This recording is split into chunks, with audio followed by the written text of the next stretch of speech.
Good morning. Let's get started. It's 9 o'clock. It's good to see everyone. We are back at the Parish Center where we'll spend a couple of the next few months. Just a reminder, when you came past Pat, she had water bottles. If you take one, please put your name on it so that you use it all day long. We have one for everybody, so I'm just keeping them in the fridge so they stay cold. But as the ones come off of her table, we'll just replenish the supply, okay? And then bathrooms, just a reminder, the women are just on the other side of Pat, her table, and then the men are all the way down at the end of the hallway, and then... Russell, we are the prayer service team for today. The prayer theme is Our Lady of Mount Carmel. The feast day of Our Lady of Mount Carmel is July 16th, and the Carmelite order takes its name from Mount Carmel in the Holy Land. Our display contains a picture of Our Lady of Mount Carmel, a picture of Simon Stock receiving the scapular from the Virgin Mary, which all of you have some scapulars right in front of you, and a brown scapular made from the Discalced Carmelite nuns from Bethlehem, a candle, which has been lit, featuring Our Lady of Mount Carmel, a crucifix, and a bowl of brown scapulars. Brown scapulars have been distributed to all class members, and they should be sitting right in front of you. Feel free to wear them all throughout the day. And of course, Shirley will be happy to answer any questions about the Discalced Carmelite. The hymn Immaculate Mary, which we'll all be singing together in just a moment, is printed on the back of page 1. So just turn that over for me when we're ready. We will be playing it through here. If anybody can't hear it, we'll turn it up as loud as we can go. In our prayer service honoring Our Lady of Mount Carmel, we have Shirley as our leader. Side 1 will be over here. So cut right down the middle to the camera. So this is all side 1. Side 2 are the 4 tables over here. So when we're reading the prayer, side 1, side 2 will be responding. And now I'll pass it on to Shirley to begin the prayer service. Let's begin in the name of the Father, and of the Son, and of the Holy Spirit. Amen. Come, let us worship Christ, the Son of Mary. Come, let us worship Christ, the Son of Mary. Would y'all please stand?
Blessed are you, O Mary, for the world's salvation came forth from you. Now in glory, you rejoice forever with the Lord. Intercede for us with your Son. My soul proclaims the greatness of the Lord. My spirit rejoices in God my Savior, for he has looked with favor on his lowly servant. From this day all generations will call me blessed. The Almighty has done great things for me, and holy is his name. He has mercy on those who fear him in every generation. He has shown the strength of his arm. He has scattered the proud in their conceit. He has cast down the mighty from their thrones, and has lifted up the lowly. He has filled the hungry with good things, and the rich he has sent away empty. He has come to help the servant Israel.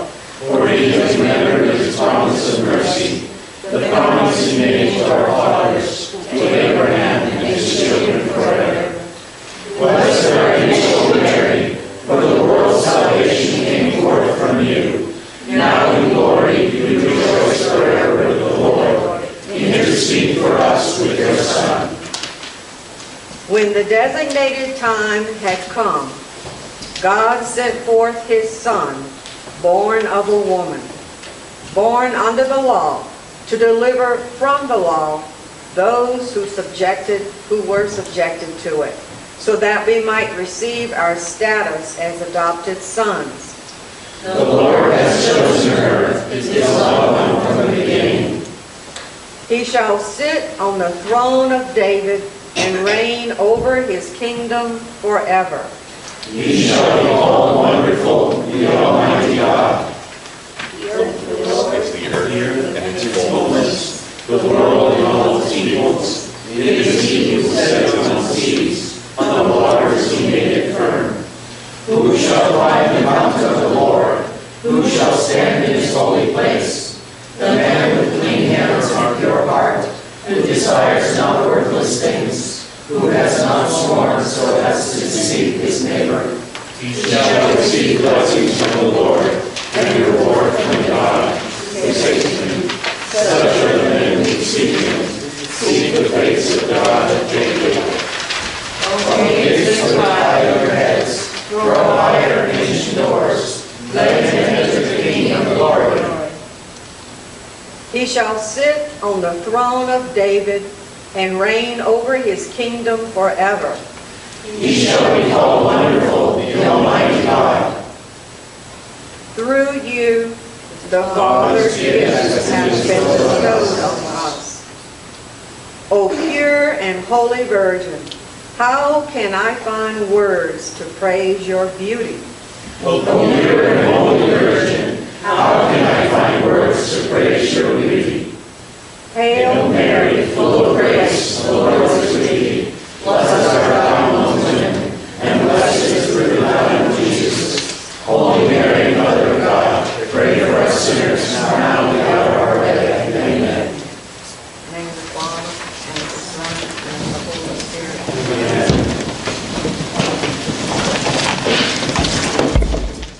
It is my pleasure to introduce our Bishop Randolph Calvo. He was born in Guam and moved with his family to San Francisco at an early age, where he attended local schools. He has many degrees. They include a bachelor's degree at St. Patrick's College in Mountain View, a Master of Divinity at St. Patrick's Seminary in Menlo Park. He also earned his JCL, which is a Licentiate of Canon Law, and JCD, which is a Doctor of Canon Law, at both of them at Pontifical University of St. Thomas Aquinas in Rome.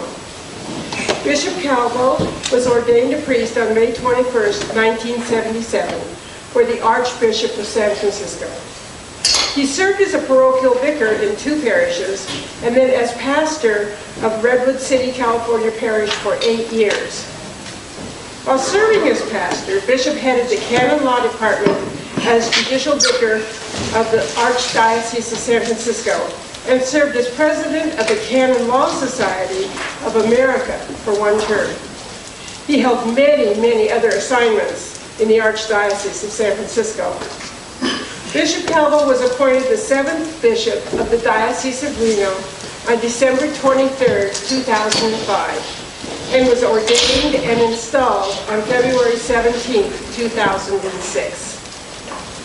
As a bishop, he has served on many committees for the United States Conference of Catholic Bishops, including his current work on the Ad Hoc Committee Against Racism.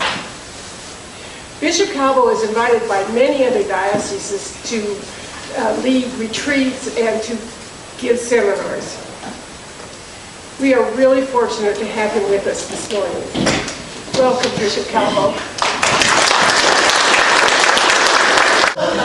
When I became bishop, I took the motto of the city. So the biggest little city in the world and the biggest little bishop in the world. But I don't know if I am anymore. Can you hear me? Yes. All right. So how many of you are in the lay ministry and lay leadership program? And how many are deacon aspirants? Okay, so you're all intermingled with one another. That's great. You have before you an outline and some documents that we will go through. So just for your convenience, you have that with you. And oftentimes look at moral norms and principles, which are important. But this as important, though, is the person who does those things, which we would call the person as the moral agent. And over here you'll have the objective moral order or norms. And what we're going to do today is explore the relationship between the two. So we're not going to go into the moral teaching of the church as much as the teaching of the church about the person as a moral agent, somebody who's done. And we have in the church what we call an anthropology, a Christian anthropology of how we understand the human person. We can go on to a long discussion of that, but sometimes how we understand the human person may not be necessarily how a country or society understands a human person. In fact, if you watch movies, read books, there's all sorts of different wrinkles that come up of what do we understand ourselves to be. So for example, when I'm not very great on the internet, but occasionally when I have to do something and I'm responding, all of a sudden they're maybe buying something. There's this thing that's sort of not exact, it's a scribble, and you say, I'm not a robot. Have you seen that? And at first I say, what do you mean? I am not a robot. I know that. So, and then I understood why they're asking those questions. But that's a rather pertinent question even in our time today, especially when you go into artificial intelligence. Are we robots? Why are we not robots? Anybody have an answer why we're not robots? Yes. We have a soul. We have a soul. That's one thing. Very good. Any other reason? Yeah, we have feelings. We have feelings. But now, you know, have you watched Star Trek way back when the Data? He sort of started to have feelings. So, anyway, it could be that, yes, but that's a big part of it. Anything else? We have brains, we could think, but again, artificial intelligence, David? Free will. Free will, yes. And what does that mean, free will? We love. Free will, yes. Love. You can love also, we have yes. But free will, what does that mean? You're free to do the will of God. You're free to do the will of God? Or not. There you go. Otherwise, you're not free. I was thinking about a movie that I saw. It's actually a book. Some of you read The Giver. Have you heard of that book? Anyway, it takes place in a town that they try to make everything perfect, without conflict, without violence. And so in many ways, everyone was genetically engineered so that they won't grow up to be able to do that. And no one had a memory. So the memory of the past and all the things that go on was given to one person who kept that memory.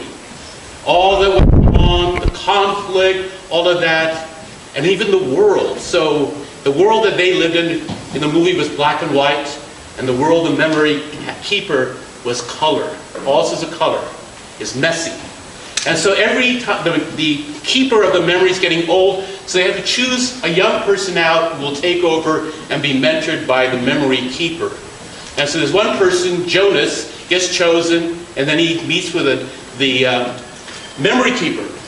People feel that he has the ability to take the responsibility and the burden of all these memories. And as Jonas goes through that awful, excruciating experience of receiving memories, one thing he begins to understand is what's going on in his town. One of the things is his dad is a nurturer, and he takes babies and infants and they nurture these people so that they grow up to be a certain way in the town. And this one baby is now, there's some frail, fabulous. They bring it home and try to raise it, but then they realize that it's not going to make it. So what do? They move him on, release him to elsewhere. Jonas, with all of a sudden understanding all these memories, realized, what does that mean? It doesn't mean setting him off, it really means killing the baby, Gabriel. And so he wants to do something about it, and so the drama moves on and tries to save the baby. He thinks his dad is a murderer, but the dad doesn't know. This is the way the program, this is the way we are. We have no conflict, we have peace. It's a world that tries to limit free will. It's a world that tries to say, this is the way it is. And you don't know because you have no memory. So if you have memory of things, which is very important, you begin to say, That's not right. That's wrong. I have a choice. I can do other things. Once you have that memory. And so when we're talking about the moral agent, we're also looking at objective moral teaching, our memories, things that are handed on, but all of it down below is the fact that we have free will. That's a very important teaching of the church. Free will, we take it very seriously, and we know also that free will means that we make mistakes. We fall, we sin. That's the way we are made. We don't think so, then we think, well, we're perfect, or we're not. But we do have that free will and the capacity. So we're going to look at moral aging here, and free will we have in relationship to the objective moral order. Now, the question here of conscience is the interaction between myself and the objective moral order. How does that take place? What are the decisions I make? Do I even think about moral order?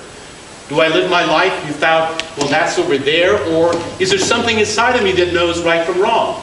We're going to explore that, how that works. Now, I wanted to give some cases for you, examples, and I want you to say, does this have any kind of import for a conscience? This is a matter of conscience. I'll give you one example. Start with a case here. We're going to call him John Doe. He's in a supermarket, and he's going down the liquor aisle. And he finds that there's this good wine that's on sale. Really good price. And it's not wine, excuse me. He sees there's a bottle of Johnny Walker Black Label Scotch. It's on sale. John and his wife Mary enjoy having a glass of scotch at home before dinner on weekends.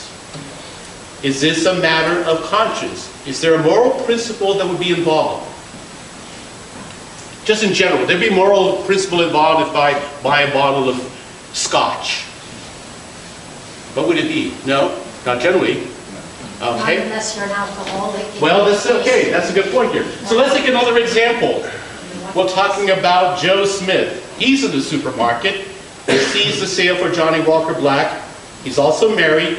Joe loves scotch, but he's a recovering alcoholic. The sale catches his eye. Is this a matter of conscience? Yes. Why? Yes, can you raise your hands? We go through one by one. Who was that? Yes. Because he's an alcoholic. He's an alcoholic. What does that mean? What would that imply? Because Yes. he knows he shouldn't be drinking. He shouldn't be drinking. That's, you say shouldn't means wrong. It's wrong for him because he's an alcoholic and he has a disease and that affects it. And what affects, the disease affects his drinking. Anything more? Yes, David. Well, he's married, so it affects his wife, possibly children, so that's why it's a matter. Okay. But we're also inferring intent, which it'll caught his eye because he wants to buy it as a gift for somebody. It's hard to know what his intent is, Okay. just from the scenario as presented. Okay, so there is, what's he going to do with the bottle of wine? Right. Okay, good point. Yes. Assuming it's for him, it would be destructive to him as a human being and to the people around him. So if you just take it on the facts on the surface as it appears, it would be destructive. Okay, good. Yes. To the point that it could result in him getting in a vehicle, driving and killing someone. Great. More. Anything else? So there are moral consequences, possible moral consequences, intents involved. So we bring all these factors into it. It is a matter of conscience depending upon the situation, his intent, what's he going to do with it, and could be very wrong if he all of a sudden falls out of the wagon, starts drinking, relation with the wife, the family, whatever, job, all those things could go crashing. Let's take another example. Now, John and Mary, remember John Doe, he and Mary like to have a scotch before dinner on Saturdays. They invite Joe Smith and his wife, along with others, to a dinner party. And when they throw a dinner party, they like to entertain people, so they like to have some wine at table. Now, Mary and John are good friends of Joe, and then they ask themselves, should we serve liquor at dinner? Is this a matter of conscience? Why? I would do it because I'd be thinking about my friend that's an alcoholic and not trying to put temptation in front of him. Could there be an opposing opinion? Have people gone to a recovering alcoholic to a dinner and they have served, liquor there? Is that wrong? I have a friend who's a recovering alcoholic. He's okay with it, but there are some alcoholics that is a trigger for them, so you should ask. No matter which side, there might be conversation that both sides do it, so it's a small decision, because there's two sides to look at. Great, yes. I would say in that respect, it's like a friend who has a dietary condition, they can't eat gluten or anything like that. Just as you would provide substitutes for them, you may provide substitutes for the alcohol. Okay. So it's not a clear answer. You have a lot of factors to look into, don't you? To say, but raising the question, what does that say about John and Mary? They care. They consider for other people. They're right. And so when we're looking at decision making, conscience is not just looking into ourselves and saying, what about me? But we're also thinking about other people. And finally, let's give one last example. And it's Mike Jones. He's a Mormon, a devout Mormon, and he's invited to the party at the home of his new boss. He just got a job, and he has moved his family to a new location. His boss is a gregarious host who wants his guests to enjoy the event, and especially the wines he is serving. He considers himself a connoisseur of fine wines and appreciates his guests tasting his wines and agreeing to his choices. Can you imagine? First, he's very persuasive, and he pours a glass of wine, hands it to Mike, eagerly awaiting his assessment. Is this a matter of conscience? Hey, Mike, gotta have this wine. Look, what do you think about it? I don't know if you've ever been in a situation, somebody's very gregarious, very, one of those kinds of bosses who are very, how should I say, present, if you will. His presence fills the room, and you know who it is, and he's your host, and he's your new boss. You want to make a good impression. You just moved your family. Now here's Mike. He's a devout Mormon. Mormon would the word of wisdom would say that is harmful. Those kinds of substances are harmful to you, so you have to abstain from it. And Mike's a very devout Mormon. Is that a matter of conscience? And why? Yes, please. Are we talking about the host or Mike? No, Mike. Mike's the one who's going to be the one who either accepts it, right, so. Yes, I think it is, because he has to either be true to himself and offer an explanation to his boss about why he doesn't want the wine. Okay, so he's going to be true to himself. He's going to have to ask himself which is more important to him. What his loyalties lie. All right. There. Is there another element to this whole thing that's...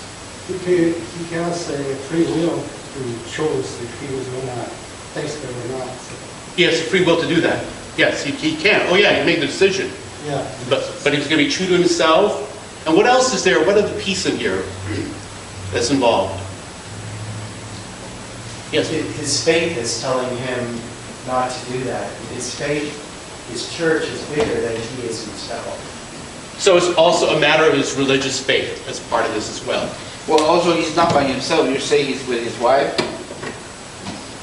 We didn't say that on this particular, but he did bring his family over. So I think it's the employees. So what image is he reflecting to his family?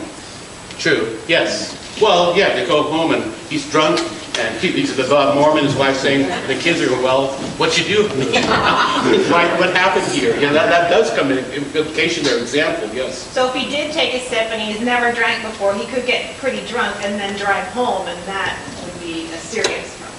So, yes. So there are many different layers to a decision here. There's a religious one, there's one of being honest and true to oneself. All these things come into play when we talk about conscience. And that's what we're going to look at today. Conscience of the person. I'm going to have you have a handout there, and I have some, the outline of what we're doing today. So we're going to be talking about conscience in Gaudium et Spes, the pastoral constitution on the church in the modern world, one of the documents of the Second Vatican Council. We're going to read the excerpt from it, and I just want to put it in context. This paragraph is found in chapter 1 of that document, and it's entitled "The Dignity of the Human Person." When the church describes the human person, something that is fundamental to the human person is the word dignity.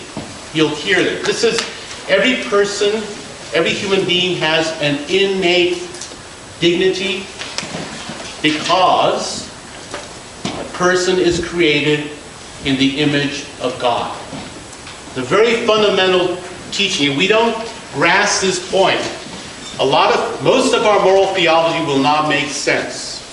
Everything hinges on this. Everything is based on our conviction, belief that we are made in the image of God and have an innate dignity. That's a very important part, because if you look at any kind of moral issue, somehow or another it's based on that conviction, that belief. The church, human rights, our response to human suffering, social justice, our insistence that each person be treated with human dignity, whether that person deserves it or not, and conscience, all that is based on this fundamental claim, religious claim, faith claim, that I believe that each person has been created in the image of God and therefore carries an innate dignity. And that's what we really have to look at. And even conscience, we talk about dignity, as we'll read in this document. There'll be a word there about conscience, the dignity of conscience. So if you just turn to that piece that I gave you.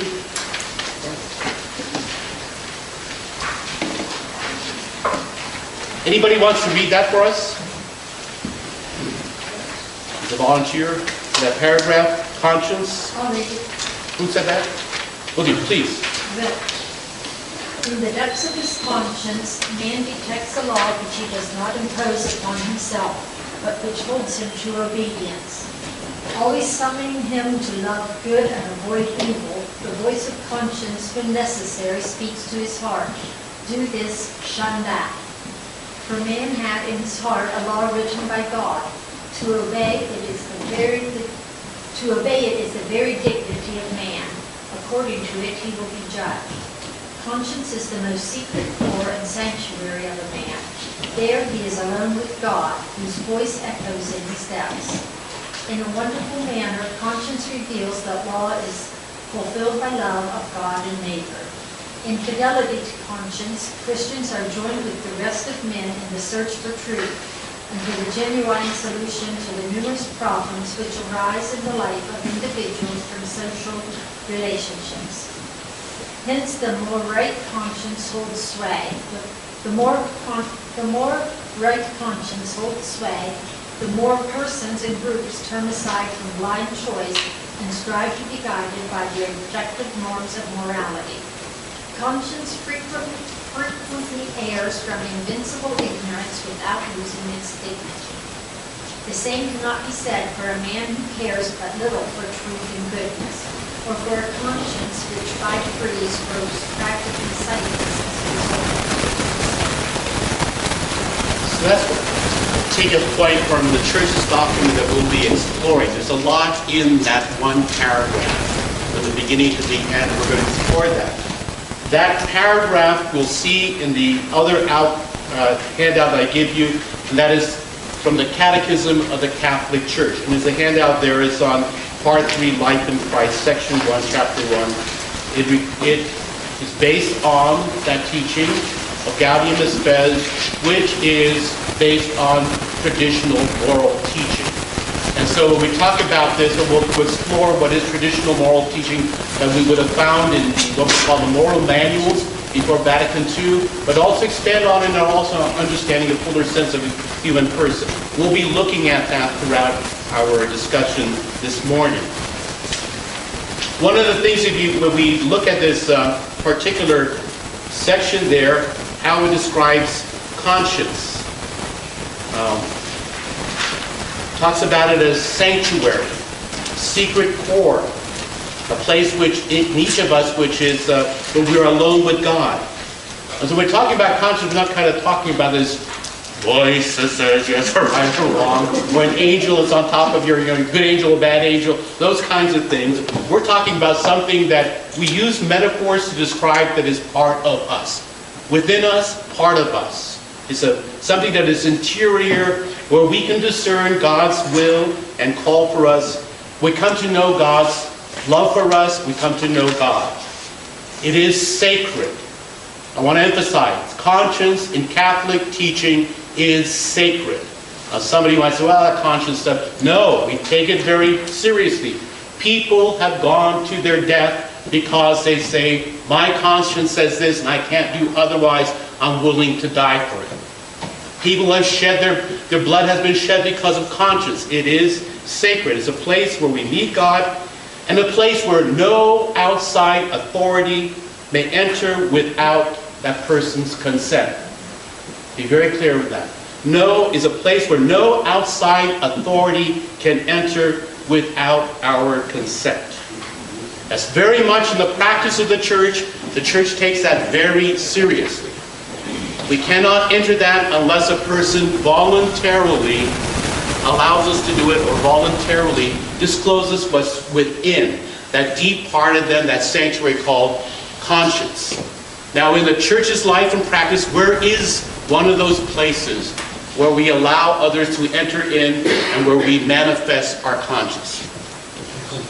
Reconciliation. Reconciliation, confession, yes. That is voluntary, isn't it? I choose what to divulge. I go in there before the priest, before God's representative, and I divulge my conscience, and I speak out what's in my conscience. I can do that often with God, but in that particular forum, I do that. We call it the forum of the conscience. Now, is there other instances of the forum of the conscience? Yes? Spiritual direction. Yes, very much so. So you have a spiritual director, and that's an opportunity, again, on a voluntary basis to manifest what's going on in your life, calling upon God to discern. Spiritual director is there to hear you, try to help you discern. The spiritual director is not God, but you two are talking about your relationship to God, what is God calling, what's happening in your life. Now that particular role, again, is a sacred role. That person, the spiritual director, cannot reveal what happened in that relationship, what is said. In seminaries, we have spiritual directors. A seminary will go and have a spiritual director. That person cannot vote on a candidate, cannot speak about the candidate for orders, because that relationship is sacred. Everyone should have that opportunity, but that person cannot then use what he's heard in that forum, which we call the internal forum, and use it for the external forum. So that's how sacred that is. We do have another, and this is more complicated than we'll talk about today, what we call internal forum, other aspects of the church that deals with things but will never be official. In Rome, there is a particular office called the Sacred Penitentiary. It's not a prison, but it's called the Sacred Penitentiary. And that office is there for basically dealing with matters of the internal forum, what we would call confessional matter, but not necessarily about sin. It's something about a conscious thing that if you put it out there into the forum and have effect, the person may, for whatever reason, be jeopardized or whatever. There's something there that could be resolved in the internal forum. And this is one of those things that almost comes like an aspect of Mission Impossible. If there is something, I write to the congregation, to that particular office saying, so-and-so, this is his case. What can we do about it? Is there a way to resolve it so that they can continue their life in good conscience? Then they write back. They will not go through the formal channels of the Vatican. He won't send it to the post representative in Washington to be transmitted by diplomatic pouch to Rome, and then the second they sort it out, he goes directly from the congregation. He says, this is what we'll do. This is what's going to happen. You can never record it. Now destroy this document. Because it's a matter of conscience. That's how sacred it is, how we operate in the church. There are things that we don't know about a person's life and we can never have a window into that happens, and they're in God's grace. But from our perspective, we say, oh, I know about this person. But in God's grace, there may be something there we will never have access to. And that's why we have to respect each other, decisions in life, because there are things we will never know nor have the right to know.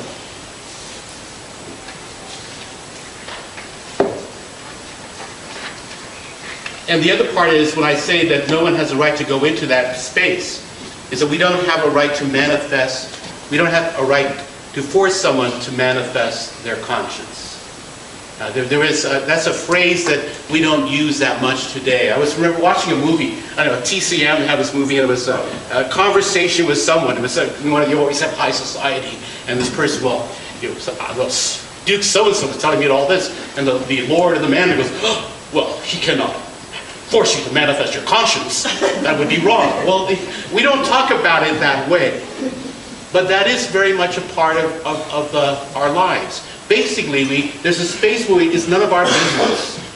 So you can't go up to someone and say, do you really believe what the church teaches? Now, in your heart, tell me. You have no right to ask that. Absolutely no right whatsoever. If a person lives by church teaching, whatever, tries the best, we have no right to say, go deeper on it, what you really believe. There was a song back in the 60s. It was I don't know if it was popular or not, but it was called, what do you do, my lovely, when you are all alone? And this is basically a jilted lover who now is talking about it, and it's one in high society in France and all that. And it's a very sarcastic song, actually. It's a nice melody, but it's very sarcastic. I mean, it borders on voyeurism, going into a person's mind and what do you really think and feel. We have no right to that. When you look at it, hear the words, and oh my God, who is this guy? What is he trying to do? I know you're jilted by, or you're with your relationship, but you have no right to go into a person's interior and know what they're really feeling and what they're thinking. And that's how the church talks about conscience. It is sacred, and I think it's very important that we keep that in mind. Conscience is a capacity to know right from wrong, good from evil, and we hear that this is something within us. We hear this in different ways in scripture settings. Find my here.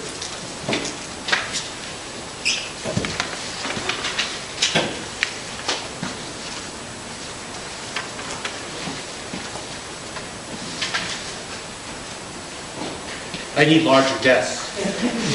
Here it is. Deuteronomy. The book of Deuteronomy talks of Moses coming before the people in a chapter where he issues a decree. Chapter 30. It's almost like a statement, a lawsuit that he brings to his people, a claim that he makes on and asks them to make choices. And he talks about the commandments of the Lord and all that. And he finally says, for this command that I enjoin on you today is not too mysterious and remote for you.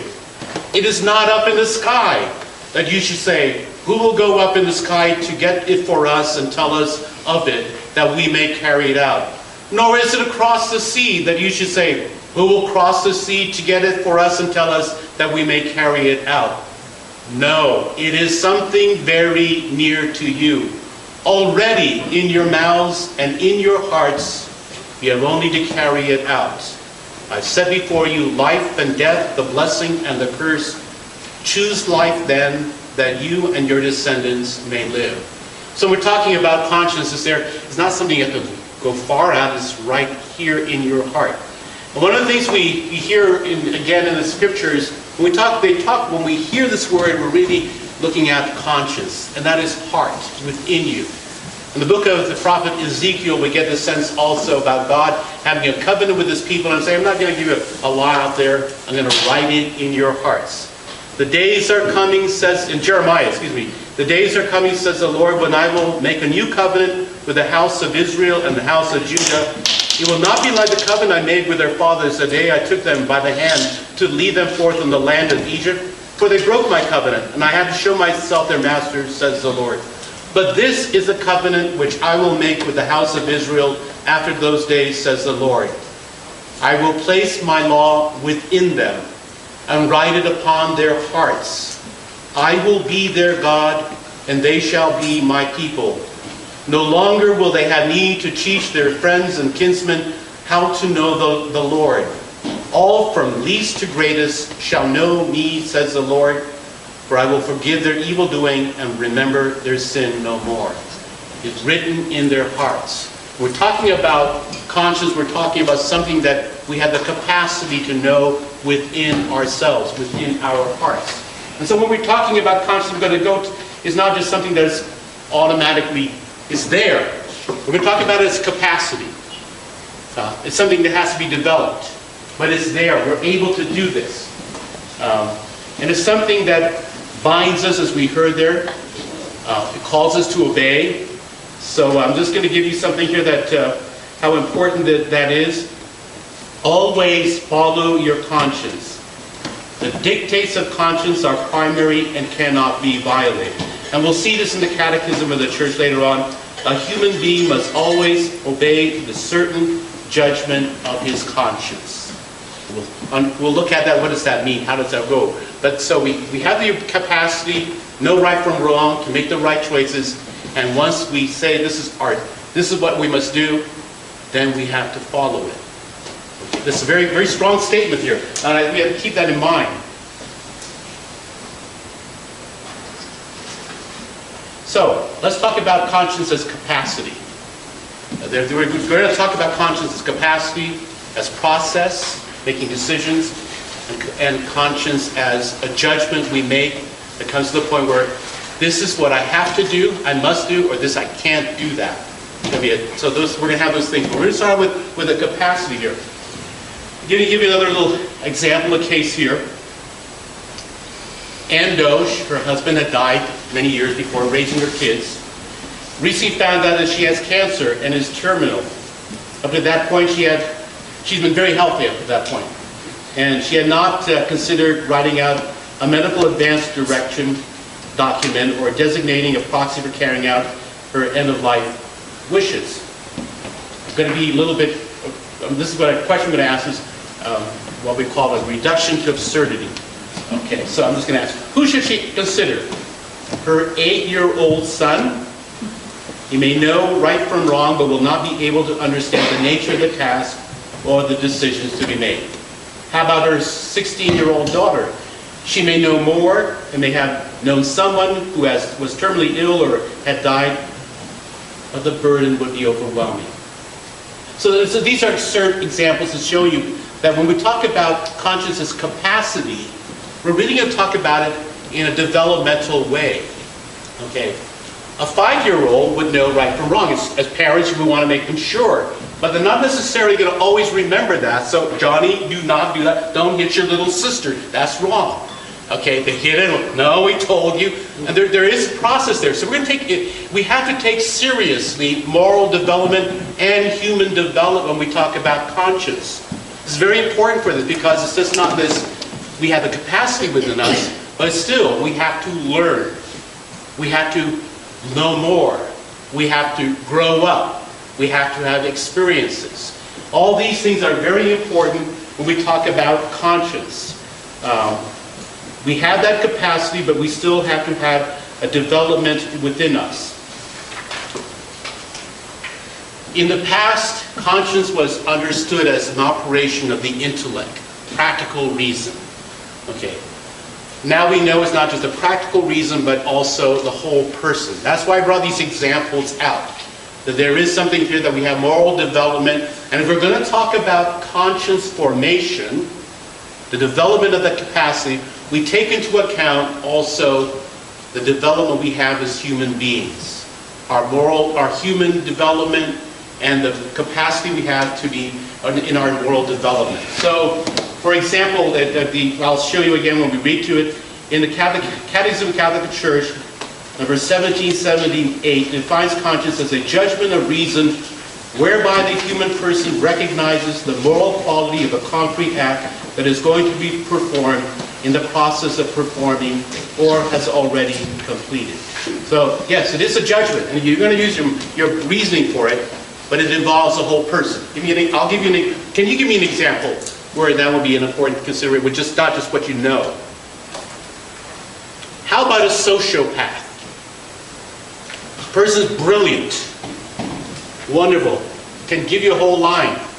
But when it comes to people, just can be very destructive. I don't know if you've ever known somebody like that, but just has no concern about the person's feelings, can ride roughshod over someone else, all of that, but just the most brilliant person. Knows, has the capacity to know. But in terms of psychologically relating with someone in a life-giving, wholesome way, No. I mean, you kind of say, don't get near that guy because he's that way. The question there is, if that's the case, it's not the matter of the will, the knowledge rather. You could tell the person that right from wrong, and he said, "Well, yeah, you're right. That's right. I understand." You could probably quote you all this stuff, but yet in the behavior, something else is happening. And it's something. The point is, there's something psychological going on there that goes beyond the intellect. So when we think of conscience, then we're going to have to keep that in mind. That there are other things too that could affect a person's ability to make the right choices in the interaction with people. So the first point I'm going to be making is that conscience formation is more than intellectual knowledge.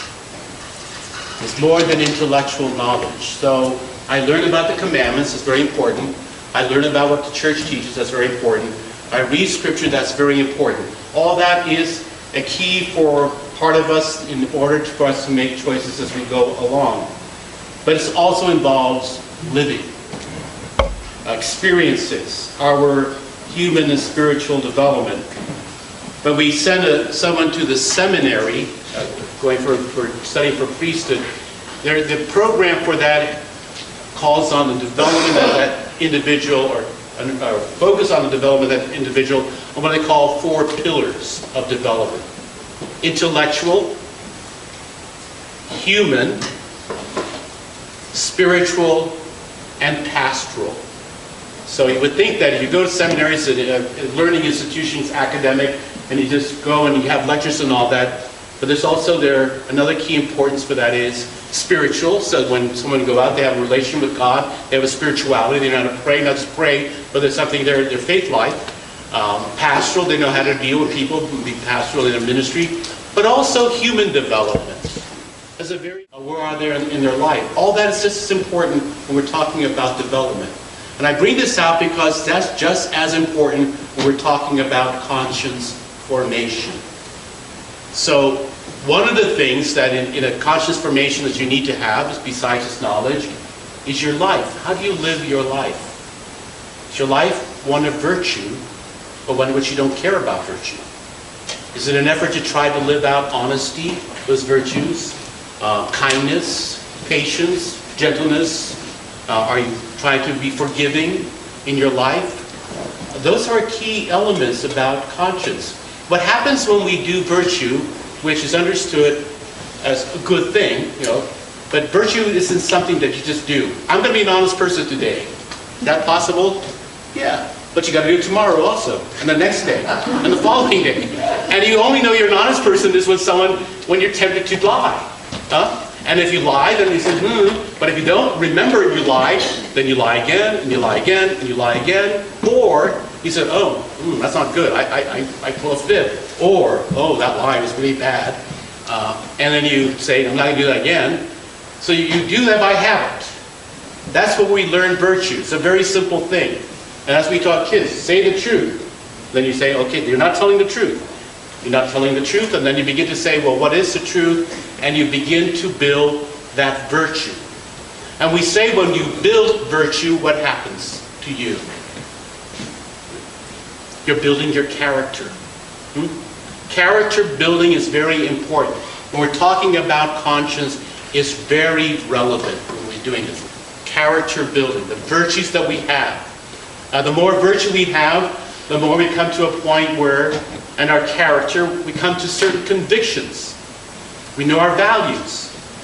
I know this is what I think is very important in my life. I have a sense of myself and what I want. When you talk about a person saying, this is what I have to do, a sense of myself, this is important to be true to myself, you can only do that if you have a certain level of understanding, self-understanding, and also character. That's all of this is a part of a conscience. It's very relevant when we're going to go towards the end there and talk about a certain conscience. When you have that sense of character, you've been building up. So it's a lifelong thing when we're talking about development, building one's character. Is conscience merely a matter of what your opinion is? No, it's not just a matter of opinion. Is it a matter of how you feel today? No, when we talk about character, then we're going to really come down to when we finally look down at a judgment we make in conscience. It's going to be something about conviction. This is what I'm convinced I have to do, no matter what. And the church will say, then do it. Okay, you have to do it. But it's not just going to be something where you're going to go, okay, today I wake up and I don't know, I'm going to do that. And all of a sudden some bad things happen and all that. Oh, that was my conscience. Well, that's not really conscience when we're looking at that. Yes? So that brings up the objective norms that we state, but it seems like we're constantly fighting that in society, that things that were wrong 40 years ago, oh, well, they're kind of okay now. So there are truths or objective norms that we hold that are not mutable. Would that be correct? Yes, we would, and it's going to be the interplay of that. Some would call it intrinsic evil, which is evil always. How does that affect when you're making one particular decision? So yes, that's going to be an interplay there. We're going to explore that. So bring that up again, see how it works, where we go from there, okay? Yes, and we're going to try to, this is all part of that. When you're talking about the capacity to understand that and make a moral decision based on that, but also would you say that is part of your conviction, then there's an interplay there, and there's a process that's involved there. I'm looking at this conscience formation as an ongoing process to be able to do that. And then but we'll also talk about when your capacity is limited as well. What does that mean? Because you're going to make a decision somewhere along, and you're going to be responsible for that decision. And as we'll say, you may be mistaken. And if that's the case, well, what we talked about here. So we're going to look at that, but I just want to get on to kind of a preliminary thing so we can have an understanding of, so how do we come to that? Because it is really involved when we're talking about it. It's something that is deep, and it raises a lot of questions. And when it comes down to it, it's really, this person is acting with free will and in interacting in a specific instance. We're talking about a specific decision. Not necessarily talking about an abstraction of, do I agree with this moral teaching or whatever, or this particular thing. Yes, that's part of it, but most of us will make decisions when we are faced with a decision to make, or a situation in life. And that's where conscience kicks in. So we got to make that distinction there. Yes? Yes, earlier you mentioned that we don't have the right to go into anybody's conscience. Yes. What about parents where they're trying to raise they really need to know, what their thinking is and what their base values are? How does that work? Well, I guess when you're reaching, I'm sorry, I was not a parent, but in my experience with teenagers, I remember this is a positive one. We had a great weekend. I was brought home, and they were all up and on. I said, somebody can tell folks when you go home. What do you think? They say, well, how was the weekend? What would you say? Oh, it's okay. I mean, those are kids. That's the way. They're not going to automatically reveal. And I think it is a challenge. I think it's a challenge to invite them to conversation. To invite them to say, and that's really, I'm not trying to tell you how to deal with your children, but I think in the end it is an invitation for them on a level of trust to try to talk to you about what's going on. That you're not, it's not easy, as you know. What's going on with you? Did you do this or didn't you do that? That's not a matter. That's external. Huh? You came home late last night. Well, were you thinking about me or when I was a kid? My mom was up 2 o'clock in the morning. She was worried, where were you, and all that. I was a young teenager, didn't bother to call her up. But we didn't have cell phones in those days. So we went to, buddies and I went out to the beach, and somehow it took forever and all that. And I looked at it as rhetorical. And my mom said, didn't you have any feelings for us? Oh, of course I did. So, it's a matter of some things. How do we say things that there's no clear answer? I think one of the things, though, is to build respect. That's what it comes down. How do we do that? And how do we build the environment within the home so that there is a freedom and a trust so that we can share what's going on? And that's where so it's a violation, it's when you force someone to say, tell me what you do, I don't know if that's even helpful as a parent with a young person. They may just clam up. So That is, though, something where how do we do that moral development with young people so they are accountable, learn their responsibilities, and yet respect them as human beings? That's a big challenge. I have no clear answer for that. And I pray for you. My kids are older now, so fine. That is all treat you like a human being when you act like a human being. Yes. That's what the parent says. Well, you may give them a few little, helps along the way there. Yes. So the other aspect besides building character or the virtues, a life of virtue, is openness. And this is when we look at many times church teaching. Openness to what the church, the wisdom of the church. It's not just, sometimes we may look upon the rules. Rules are, we have rules, we have commandments. But they're just like, it's not one of those things, well, you got to do this. Why do I have, the young people, well, why do I have to do that? Because I said so. So the 10 Commandments, why do we have to follow them? Because God said so. No, there are values in it. There's a reason why. Do not kill. Well, yeah, there's a huge reason for that. Namely, the other person's right to live, God's gift of life, all of those things, all part of that, and not just a command. And so when we're looking at church teaching, moral teaching, it's not just saying you got to do it because the church says you got to do it. There are values behind it. There are reasons of why is that. And so it's an openness to try to discover that. Part of the process we're talking about of conscience, the process is searching out, try to discover what the truth is. How does that truth apply to the situation? Now, even as the document I read through, conscience when necessary appeals to us, or we appeal to conscience. So in a day-to-day living, we're obviously not making moral choice. I like apples today, but I'm going to buy oranges. Is it a moral choice? No, I like apples. I'm going to buy apples. No, life goes on. But there are points in life we're going to say, what am I going to do? How do I do this? And what the part of conscious reformation is to have openness, to consult, to understand. I don't know if you know that around election time, the Bishops' Conference puts out a document called Forming Conscience for Faithful Citizenship. Bishops have put down several issues that come from our moral teaching that relate to policy issues in our country. Now, it's put out there, but you just got to understand the title, Forming Conscience for Faithful Citizenship. Now, somebody came up to me once and said, so, that's not really church teaching that we can follow, is it? It's moral, it's a prudential judgment issue. I said, no, it brings out moral teachings in light of certain situations and issues. But it's forming conscience for faithful citizen. It's still saying, you're the moral agent. The church is not saying, when you go to the ballot box, this is how you're going to do.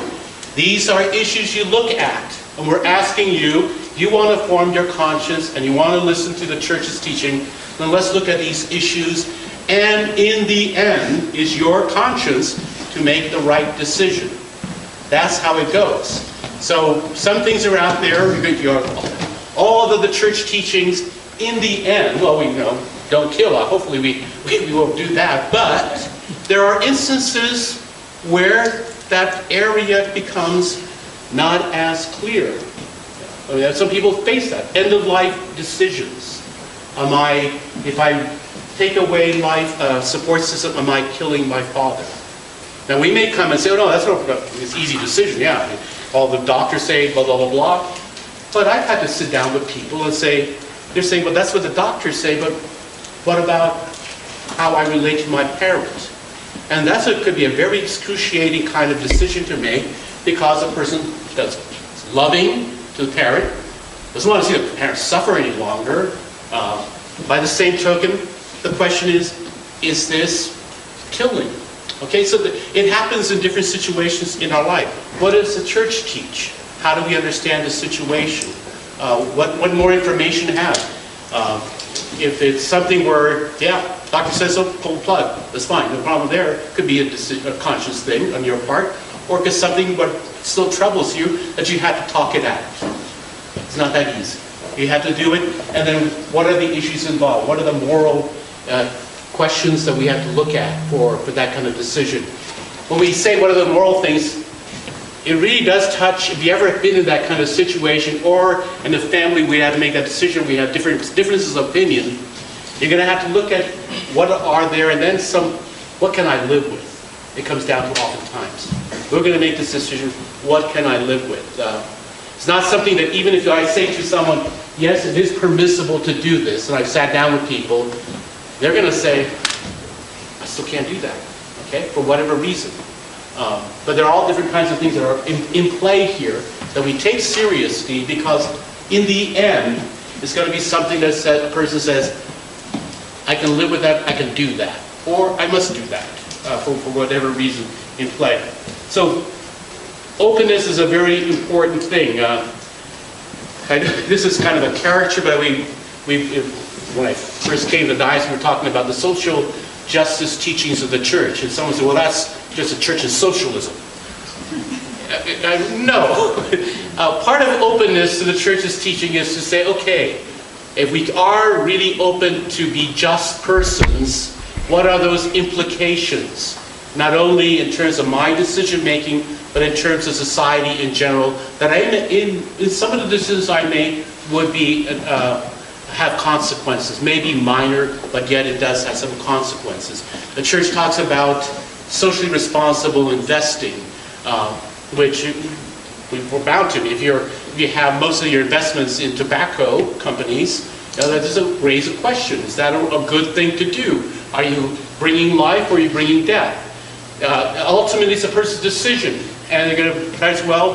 Or if you're going to do, like, I'm not a finance person, but if you know, like, whether it's an index thing or whatever, where you're buying into a mutual fund. Mutual fund, yeah. Are you going to look at every investment? Impossible. I mean, you can't do that. You kind of say, well, we're not going to do anything about abortion or tobacco. Sometimes your investment would do that. But to go down to every one of those things is next to impossible. I know that's a realistic thing. You're kind of saying, this is a general thing. I am concerned about that. I hope this doesn't happen. But in general, that doesn't seem to be the case. If you have a concern for that, then you really have an openness to a sense of justice. And that's why it all kind of flows together. And we'll see where, if you don't do that, does that mean you're sinning? Probably not. But we have to look at your openness to explore those areas. I'll finish, then we'll take a break. But the other thing is reflection. When we talk about conscience, we really need to reflect. Especially if we're going to make a big decision. It's something to go inward. It's an interior thing we have to look at. So if you don't have that capacity for going inward, it's going to be very difficult sometimes to really go what's in your conscience, what's in your heart, if the person's just living on a superficial level. And the last point before we have a break is examination of conscience.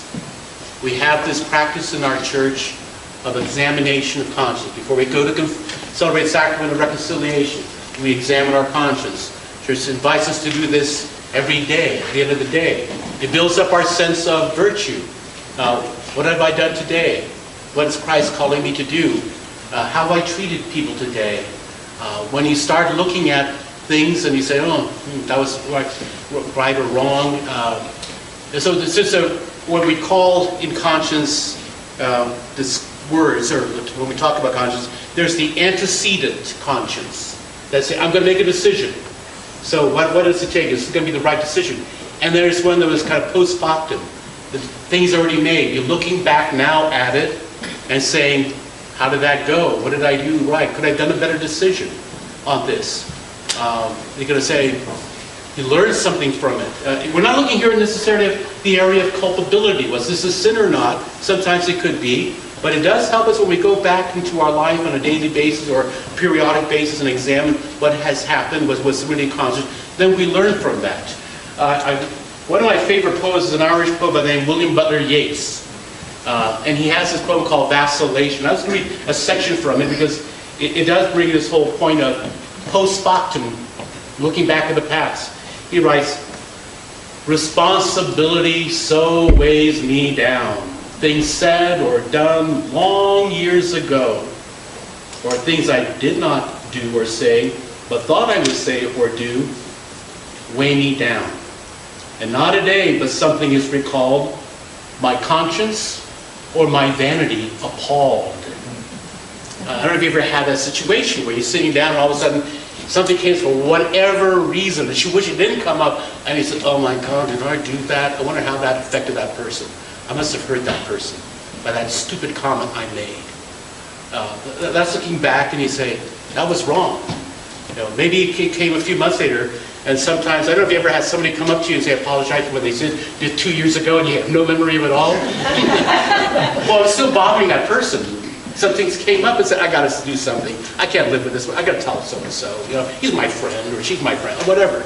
And then you got to do that. That's some moment for whatever. And I have a picture of this guy reading the paper in a coffee shop, and all of a sudden something's reading the paper, and you go, oh God, I did that. So that's an important part of conscience formation. We realize what has happened. We know that was wrong. We're not going to do it again. It wakes us up. One scriptural passage, one scriptural scene in the Old Testament with King David, there is one scene there of this example of post-factum conscious realization that, oh my God, I did something horribly wrong. Can anyone guess which scene that would have been with King David? Yes. Yes, well, when he sent the husband of Bathsheba. Yeah. And the story of Bathsheba and David. David has many wives, apparently. We read through. And David saw Bathsheba one day, and got sight of her and says, I want her. Okay, so he's married to Uriah, the Hittite. He's one of your soldiers, an officer. Nonetheless, David has an affair with her. Gets her pregnant. And then David says, oh, how am I going to get out of this? So he devises a thing where the soldiers are in town. He invites Uriah for dinner, tries to get him drunk. Says, now you go home to your wife Bathsheba and, be with her. And he goes, no. I'm a soldier. I'm going to be with my men. I'm going to hang out all. No, you go with it. No. And Uriah, being the soldier that he was, he's with his men and never goes home. So David says, oh, we're going to find out. Right? So what do? He tells the general, put Uriah on the front lines. Put him in the front lines there. Got killed. They're charging for it. He's dead. And so now he's kind of free. Okay, that's done. That problem solved. Nathan the prophet comes to visit David. And he tells a parable. He talks a story about this guy who has his sheep, this little lamb. Loves the lamb, so like this is all I got, this lamb, is my pet, I care for it, all of that kind of stuff. And then some landlord says, I want your lamb and I want to do it. He says, oh no, you can't have it, it's the only thing I have. And he takes it away, slaughters it and all that. Well, David is furious. Who's that guy? I'm gonna really punish him and all that. And Nathan says, it's you. This is what you've done. And Nathan is horrified. All of a sudden he realizes, yes, that's me. How awful it is. That it just opens a mind, opens his heart, and he is just grief-stricken, full of remorse, the injustice he's done. That happens also with conscience. We may not have thought a big deal about it at a time for a variety of not good reasons, and we'll talk about probably lousy formation, distorted conscience that we call about it, the kind of conscience we may have, and all of a sudden he wakes up to the grave injustice, the harm he's done, and how is he going to rectify it? What could he do about this whole situation? And it's an appalling thing for him to come to that realization. So conscience can work that way as well. It's not just something we're thinking about, what are we going to do? The conscience could come back and haunt us and say, no, that was really bad. Okay, so that's we're just looking at. So we're talking here of the capacity. We're going to take on another area of how we understand that capacity. But let's take a break, come back at 10:30.